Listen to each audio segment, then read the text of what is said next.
Hello and welcome back to the DFS Fantasy Premier League podcast brought to you by VIP-bet.com. I'm your host Kevin DeVries. Joining me right over there is my good friend and partner in crime, Rob Langevin. Rob, this is week 2. We missed week 1, but it's also season 2 for us. Glad to be back on board here with VIP-bet.com talking all things DFS. And before we get into this week's matches, there's also a new format that's been added. Why don't you talk the folks through that?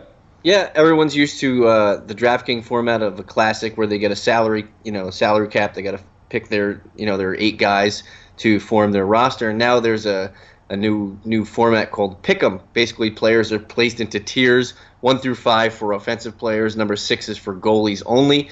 You basically pick a player from that tier. There's no salary, and you accumulate points based on those players you select. So it's kind of like the salary cap game in the same regard that you garner points, but you're limited to who you can take based on the tiers. It's an interesting thing, and there's some good cash involved in it. There's more money in that this week in the Pick'em games than the classic games. So if that suits your fancy and you want to try something new, give it a whirl. Go on DraftKings, look for the Pick'em game for the Saturday slate of the EPL. Do you think that eventually that will become the more popular game, or do you think it's just kind of a fun thing on the side? Oh, I think it's probably going to be used to augment what they do on at DraftKings. It's kind of like they do the Turbo games for baseball, where you just basically pick a truncated lineup where you only pick, I think, 6 guys or 7 guys and one pitcher, and you go from there. But it's an interesting thing because the tiers are broken down by basically skill level, price, and there's some good sleepers and some bad guys in there. So it kind of makes the selections easier for you based on the tiers. Yeah, it'll definitely be interesting diving into that. We may cover that in future weeks, not so much today, as we want to get this out to you as soon as possible. So, Rob, without too much ado, further or otherwise, let's jump into some of these matches here. Let's do it. We'll jump over into the screen page here. I will lead off talking to you guys at home about Bournemouth versus Watford. For this match, the player that I like the most here is Nathan Ake. He looked good in his second debut for the Cherries, the re-debut inning, if you will. Did notch 8 points despite not keeping a clean sheet. Did get a shot on target. Does seem like he will continue to be a threat from set pieces as their biggest and most athletic defender. Watford were a bit of a surprise last week. Getting the 3-3 draw with Liverpool, came out and attacked way more than I think people thought they would, but we talked about on our other show, I think they're going to adapt to Marco Silva's I only know how to win at home mentality here, so I'm not too confident in them away from home. I think that Bournemouth will have a fairly good chance at a clean sheet. My dislike pains me deep in my heart because it's our boy Josh King. Oh. I know, but he's at 7,700. Last week, his recessed role behind the striker, who last week happened to be Benik Afobe. In coming weeks, we'll probably assume will be Jermaine Defoe. Just did not look as good in that role, and he's still priced like he was last year when he was leading the line, when he was scoring every week, when he was on penalties, which we don't even know if he still is or not this year. So unfortunately, until that price comes down, I just don't think you can warrant paying that 7,700 for him. Which is pretty unfortunate. As far as this match goes, I think Bournemouth win it. I'm going to go 2-1. I think Bournemouth are able to hold Watford by the wayside for the most part, but they might get a sneaky goal somewhere. Although you got to be questioning what Watford's preseason regiment was like, considering Pereira and Janmaat both already out with muscular injuries. Yeah. That is not something you want to hear during week 1. Yeah, it doesn't look good for Watford here. If they scrape together a tie here, I think it'd be a moral victory, especially on the road with Silva's track record, like you said, of being home and away splits is just god awful. I like the 2-1 tout by you. I think that's probably close to what it should be. Yeah. So I'll jump right into Burnley versus West Brom. Most of my love here is going to be for Burnley, and most of my hate is going to be also for Burnley as well.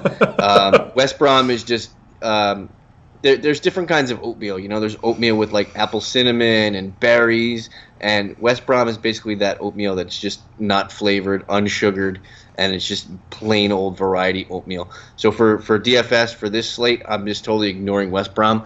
But for my likes on the Burnley side, Robbie Brady, 6,800, had 10 crosses last week.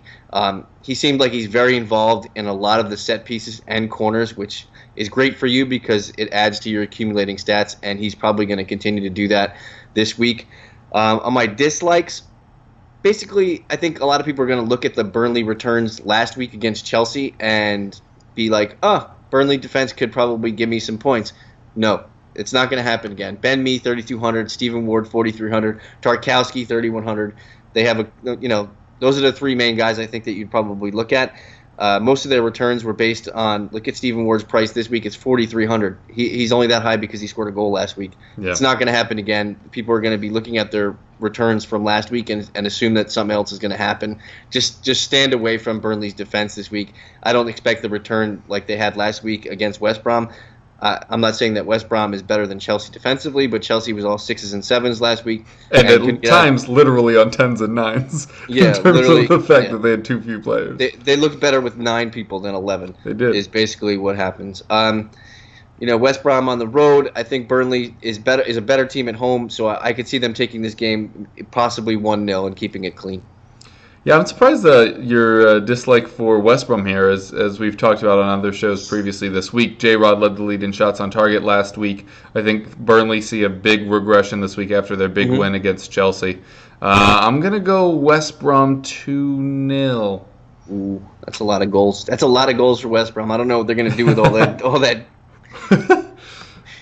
No Higazi love from you? Fair enough. Well, I mean, when we get into our teams, we'll get into that whole Higazi is Egyptian for chalk. I like where your head's at there. For me, heading on to Leicester, I think the clear name of note here is going to be Jamie Vardy. Scored 2 goals against Arsenal. Looked very good doing so. Brighton are very good defensively when they can pack it in, which we saw against Manchester City last week. Once they were setting up the attack, Brighton had the ability and the men to just sit behind the ball. When they were really caught out was on the counterattack. And that is basically exclusively what Leicester are going to do here. So I think Vardy could have a big day again at 7,500. That is a song for the player for a player with his finishing record in the Premier League. So I'm going with him here against Brighton. So maybe not the best start of the season for Brighton Hove Albion here.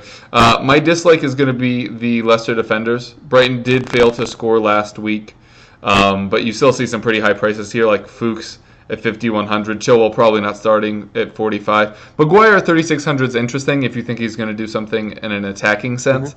Don't think they keep the clean sheet, though. Just have this weird gut feeling that this is going to be the knockout week if he starts. It sounds like he will be fit. I think there's a reason everybody kept hearing his name, why he was kind of the best of the rest when it comes to the promoted players.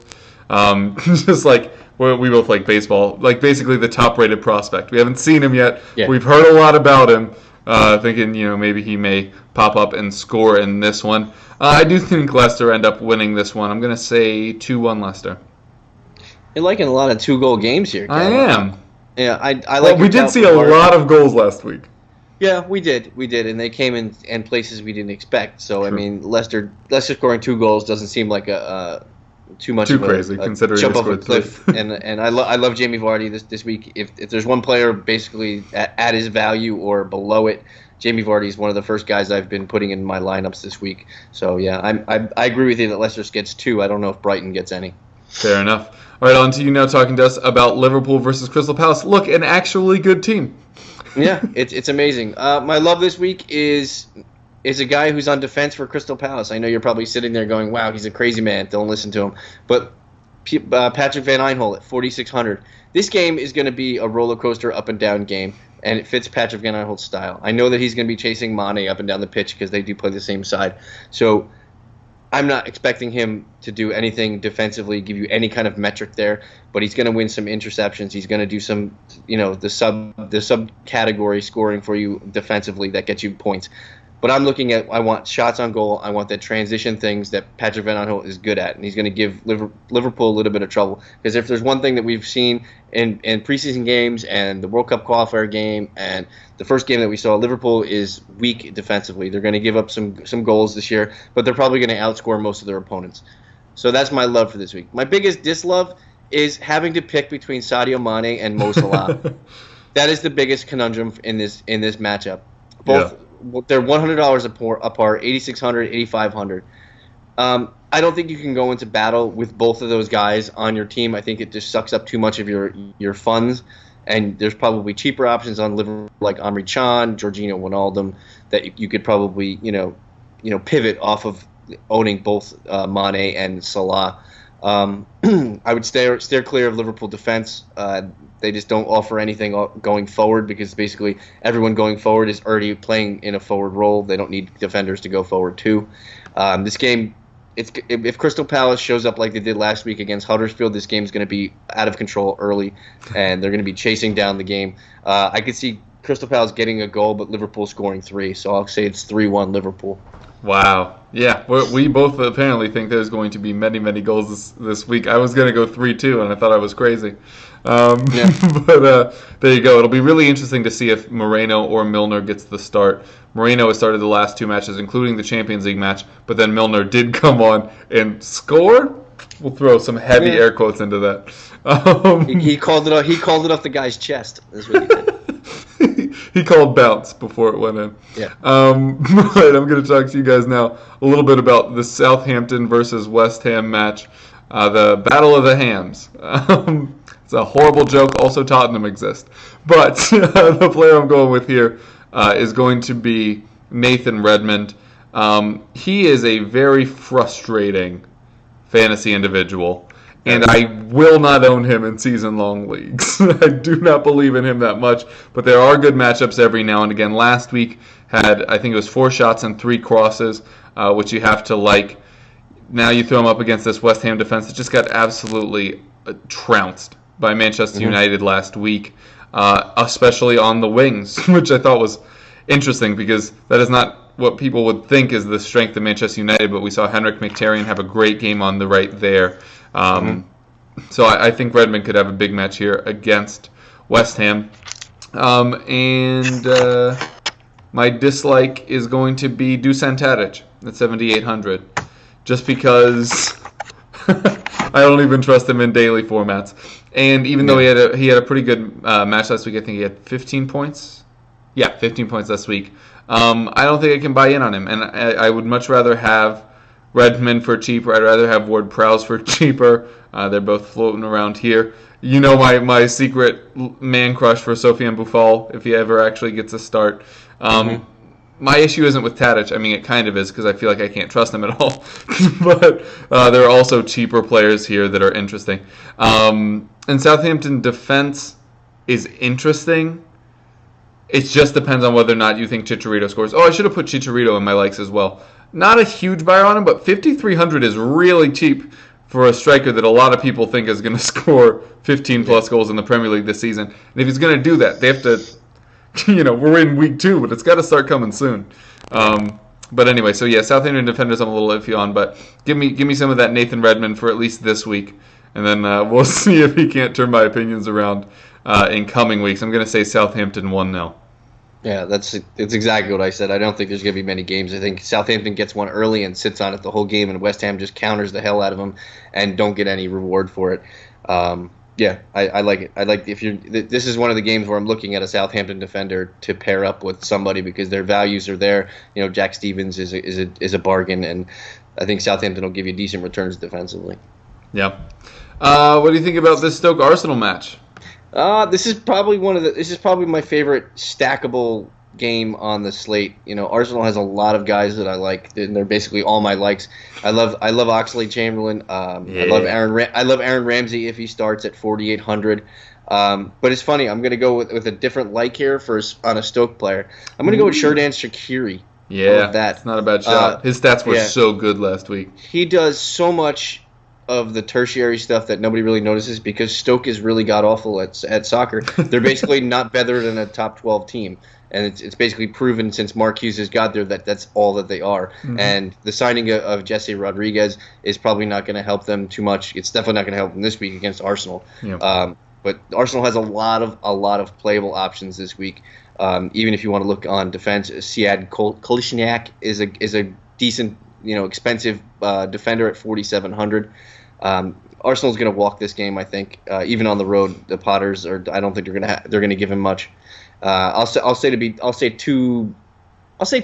I think Stoke gets a goal, but I'll say 2-1. Yeah. Do really like the Hesse signing, although worth noting for people that have played Football Manager or FIFA, this is not the same Hesse that came through at Real Madrid with, wow, I just totally blanked. Chelsea's striker, Alvaro Morata. Yeah. There was a time where developmentally they were at a similar place and had similar upside, and that is not what has happened. So, for those thinking that, oh, wow, they got one of the wunderkinds in the world, that is no longer who this player is. Yeah. And I don't think he starts by this weekend as well. No. And it's funny, Stoke now have 7 Champions League winners on their starting on their roster currently. That's because Jordan would have won a couple with Bayern. Yeah, Boyan won 3. Ooh, good times. Speaking of Xherdan Shaqiri, I think it's a really interesting shout, especially because you also mentioned Sead Kolasinac. That will be a fantastic one-on-one matchup to watch this weekend. Yeah, I hope they do. I hope they do match up. They should. Just the physicality that Kolasinac brings, and two shouldery guys. I'm sure you've seen Shaqiri, who is just like a block of human. He's a short like one, mini soda machine. He's sure, like a mini fridge in a dorm. Yeah.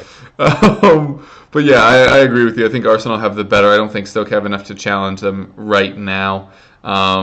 Yeah, but I also don't trust this Arsenal defense. You know what? I'll go 1-1. Ooh. Well, there's your downplaying goals for the week. There it is. Sandbag goals on the best one of the better games on the slate. Way to go. Yeah, thanks. I do what I can. If Alexis gets back, they can convince me otherwise. All right, we'll take it back to the podcast screen so you can tell us a little bit about your team of the week.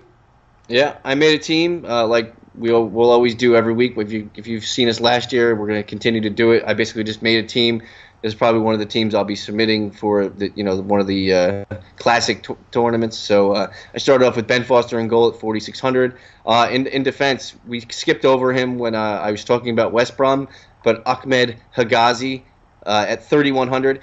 He's going to be the chalk defender this week. He's going to be owned by everyone. Look at his point return last week. He had a goal. He basically had a lot of shots and had the most shots for a defender. So at 3,100, he's going to be owned a ton. So I'm advising you to do it.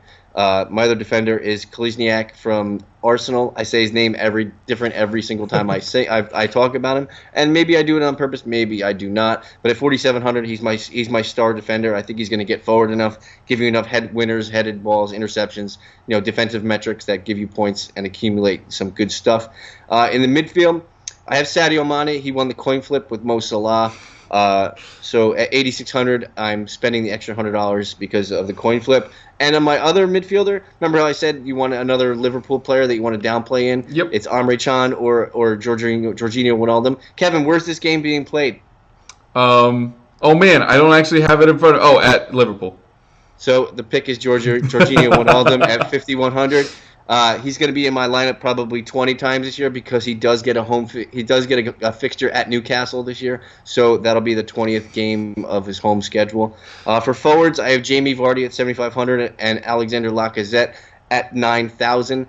And then in my utility, I have Robbie Brady at 6,800. I think with this lineup, I pretty much have scoring options from Liverpool, Leicester, and Arsenal.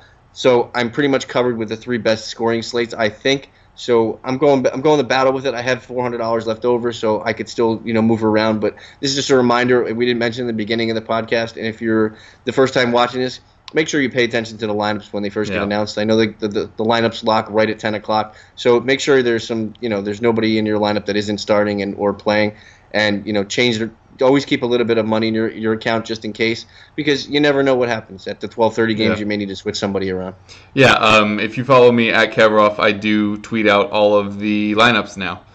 Just started doing it last week. Got some positive feedback on that. A lot of, why weren't you already doing this? That's a fair point. I usually show you my team on the screen here because we're all new tech and high-fangled fancy. But I just realized it's my draft from a long time ago and runs counter to some of the things I've said thus far. So the team I'm going to tell you about is not on the screen. But I have Ben Foster and Higazi at the back as well. Both of us are big fans of doubling up your keeper and a defender up against Burnley. Again, don't think that they're able to replicate what they did against Chelsea last week. Sead Kolasinac, I'm on the other side of your Shaqiri love. Think he gets the better of him. Way out physicaled Riyad Mahrez last week. Not difficult to do. Mahrez is not the strongest player, but I think I mentioned elsewhere. Getting a real Kyle Walker-y vibe from Kolasinac in the pace/power combination. Mm-hmm. No other comments needed there. But a goal and an assist in 2 competitive matches for them is very good as well. Oxlade-Chamberlain, you already mentioned, filling up the sheets all over the place. Have him in front of Kolasinac as well. Wait, I guess they're actually on opposite sides of the pitch. Don't know why I said that. I also went with Mane. Paired him with Firmino up front at 9,100. Vardy and Jay Rodriguez to fill out the rest of my team.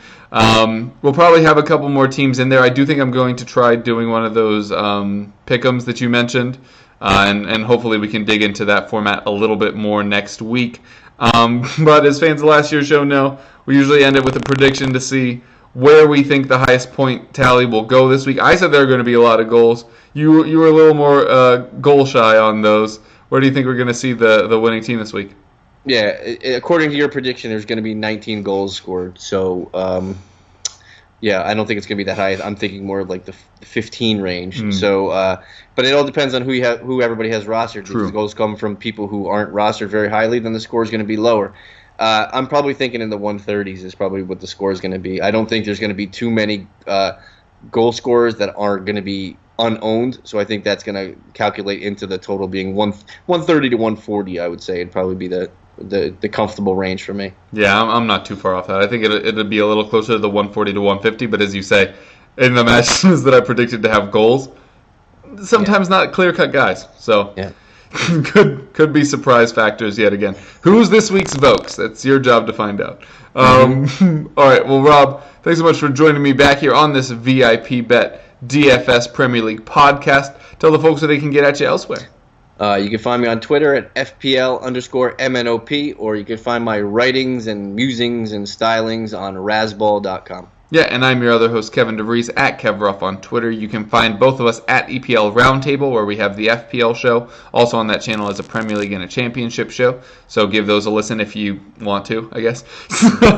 Also, I write for Goal.com and about their fantasy game. But, you know, like this show, like our other fantasy show, a large swath of fantasy knowledge covers all of those bases. That's like 3 different analogies in one, so I'm just going to get out while I can. But very glad to be back speaking to you guys about DFS, and we'll catch you next week for Match Week 3.